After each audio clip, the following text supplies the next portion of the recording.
Hey guys, welcome back to the channel.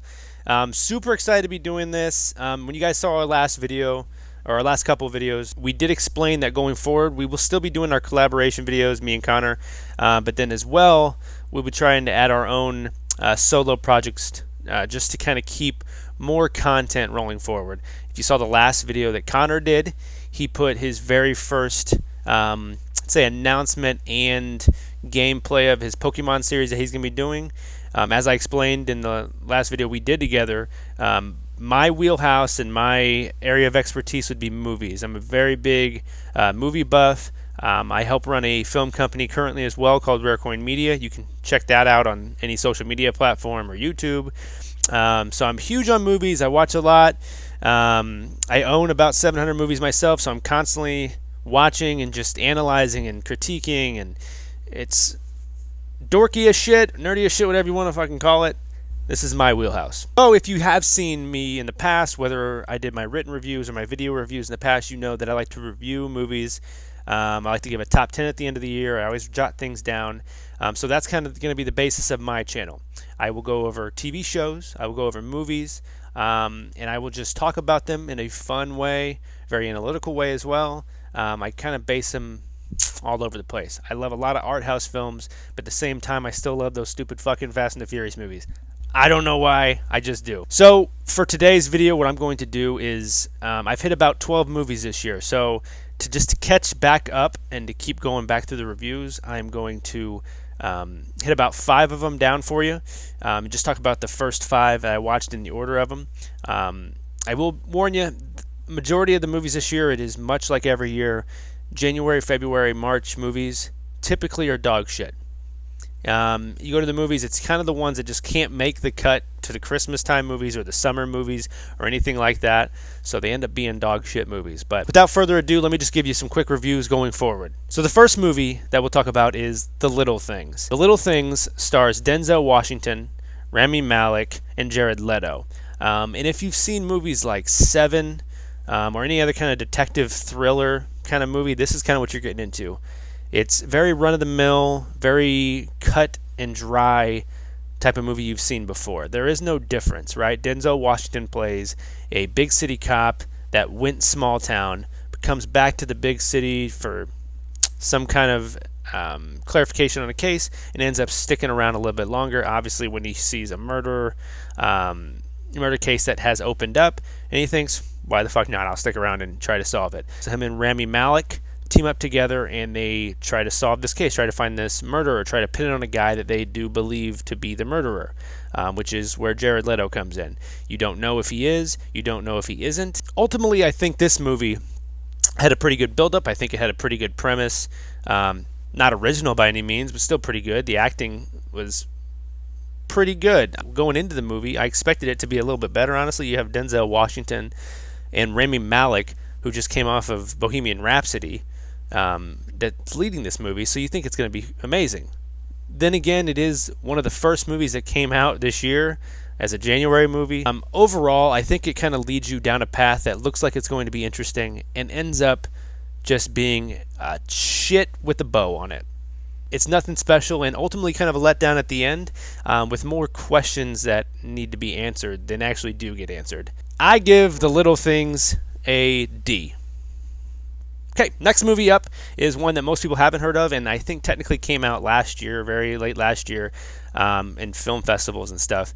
But I usually go through movies that go all the way through to the public, so I count it. And that movie is Nomadland. One of my favorite actresses of all time is Frances McDormand. If you've seen A Burn After Reading, if you've seen Fargo, 3 Billboards Outside Ebbing, Missouri, she's in every one of those. She's an amazing actress. I think she's incredible. I think she just goes all the way out. Every single time, she gives it her all, and she really just doesn't hold back. She'll be brutal. She'll be fragile. She will be a heartfelt person. She will be just a cold woman. She really pulls it all out. I think she's fantastic. In this movie, she plays a woman that after the Great Recession, the entire town that she lives in, the factory that pretty much supplies it, goes under. The town is essentially a ghost town. She, like many others, become a modern-day nomad. They travel around kind of living out of the van. And she has everything in this van. in terms of where she eats, where she sleeps. She travels between locations and finds little jobs here and there, like diners or Amazon warehouse, just to make ends meet, and ultimately can't leave it. She's now become accustomed to this life, to where if another life is presented to her, an opportunity with a home, with a stable job, it's just not something she's into now, because she is now, like many others, inherited this nomad life that she just can't give up.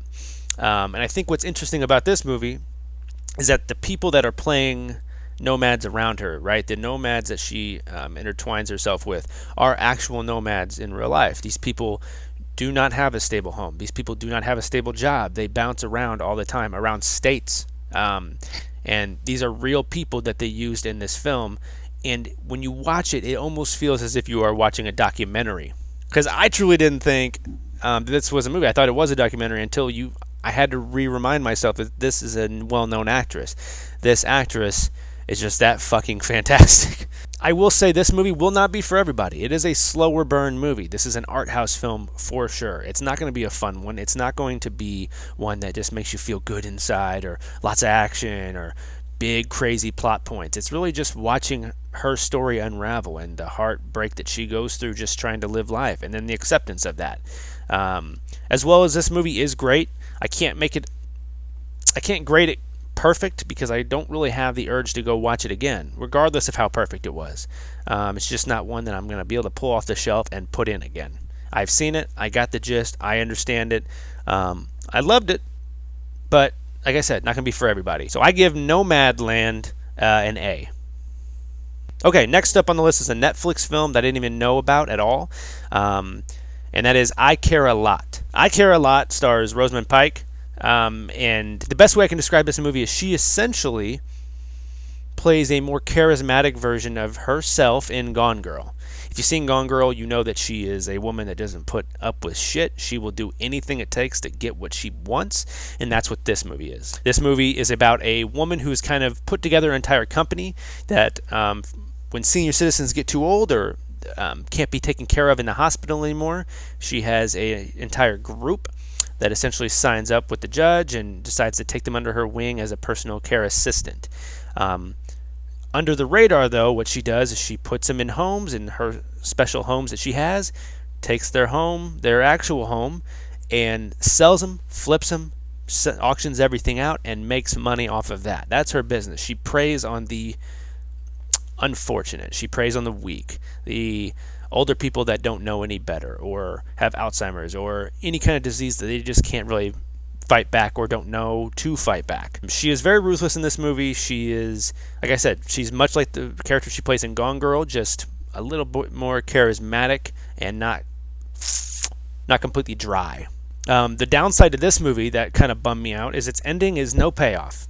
The conflict arises in this movie is when she essentially fucks with the wrong old lady who has family who are a lot higher up in, let's just say, the mafia, in a version of the mafia.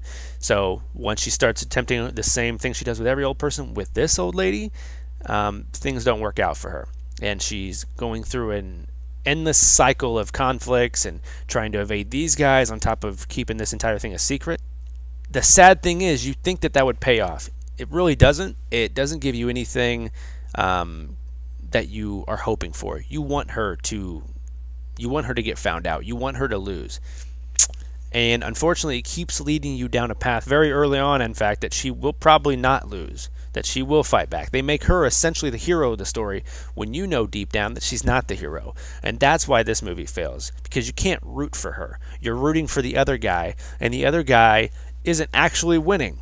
So that's kind of the biggest letdown of this movie. Big lead up, great performance all the way through, but the ending is everything. If you watch a movie and the ending doesn't satisfy you, or the ending is just doesn't have an impactful hit on you, the movie will fail in a lot of ways. Doesn't mean the entire movie is shit, but does mean that the conflict resolution at the end is shit. So I give I Care a Lot a C-. Okay, next one up is it's a Hulu movie. Again, I didn't know about this one either. It just popped up on my feed. And that is Boss Level. Boss Level stars Frank Grillo, and it stars a man that is reliving the same day over and over again. The same day of getting killed. He gets kind of trapped in this quantum realm kind of thing, this time loop machine. And the next day, he does get murdered. But when he wakes back up, he keeps getting killed over and over again. And he has to find ways to traverse the day, find out how all this is happening to him, find out how to stop all this that is happening to him without getting killed for the millionth time. This movie is cool. If you like Groundhog Day, you'll like this one. This one, again, not very unique in its overall plot, but very unique in its delivery, in its fun, in its action, its creativity. I would definitely say its humor and creativity and action is very similar to Deadpool, right? This guy knows he's going to die that day. He has felt every bit of pain that he can feel, and so he goes into it not afraid of it, having fun with it, making jokes, but nothing that's too obnoxious. No jokes that takes away from the energy of the movie, and I think that's what's fun about it. Frank Grillo does a lot of action films. He plays the tough guy, and again, once again he is in this one too, but he takes the humor side to his personality this time, and I think that plays well. I think he did a great job. I think this movie was actually really fun. I would watch it again. I think most people will have fun with this movie, especially for the audience that maybe doesn't break down movies as well as most. They will still have fun with this. This is very, very entertaining. I won't give too much away, but I think definitely go check it out. It is on Hulu if you do have Hulu. I give Boss Level a B+. And finally, the last movie that I will talk about today is a re-release, but I'm counting it as a 2021 movie, and that is Zack Snyder's Justice League. For those of you that are confused about what exactly this movie is, Zack Snyder's Justice League is a rehash of the 2017 movie that was given to us. The shit show that Joss Whedon released to us, the short, fun, colorful Justice League that nobody asked for, especially since the previous DC installments were darker toned movies. Not just darker looking, but darker content, darker material. They weren't afraid to give you someone dying. They weren't afraid to give you harsh realities or harsh lessons. And that's what is so different and unique with the DC brand of superhero movies. But then in 2017, when Joss Whedon gave us that turd that we all grew to fucking hate, Zack Snyder decided to bless us after many, many years, or many months and a couple years of people begging for the Snyder Cut, release the Snyder Cut. Zack Snyder finally put it together, and this thing was 4 hours long. It felt like it had 80% new content in it that I had no idea was even filmed.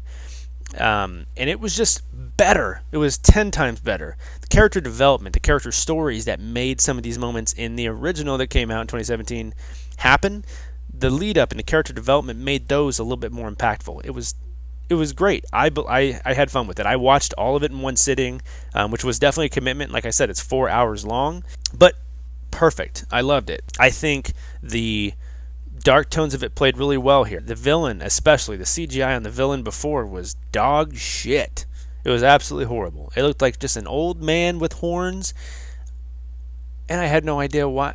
I don't know what the threat was, but the one with this one that came out was 10 times better. There's a scene where he just gets shot up with a bunch of Amazon arrows, and he just has a bunch of these arrows sticking out of his spiked armor, and he just flexes and breaks them all off. He's flipping people over, slamming them in the ground. He's throwing fucking horses. Something about it just worked better. Ultimately, this movie's great. I think that if you haven't checked it out, it's on HBO Max. I think you should go check it out. It's the version we needed in 2017, but I'm glad that it is a re-release because it makes us appreciate it more because of the shit show we got in 2017. I give Zack Snyder's Justice League an A+.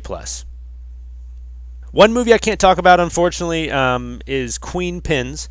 It is a movie that I watched as a screening recently, and I signed an NDA on it, so I cannot talk about it at all. I can't talk about any key details, at least. There's no poster for this movie. There is no trailer for this movie.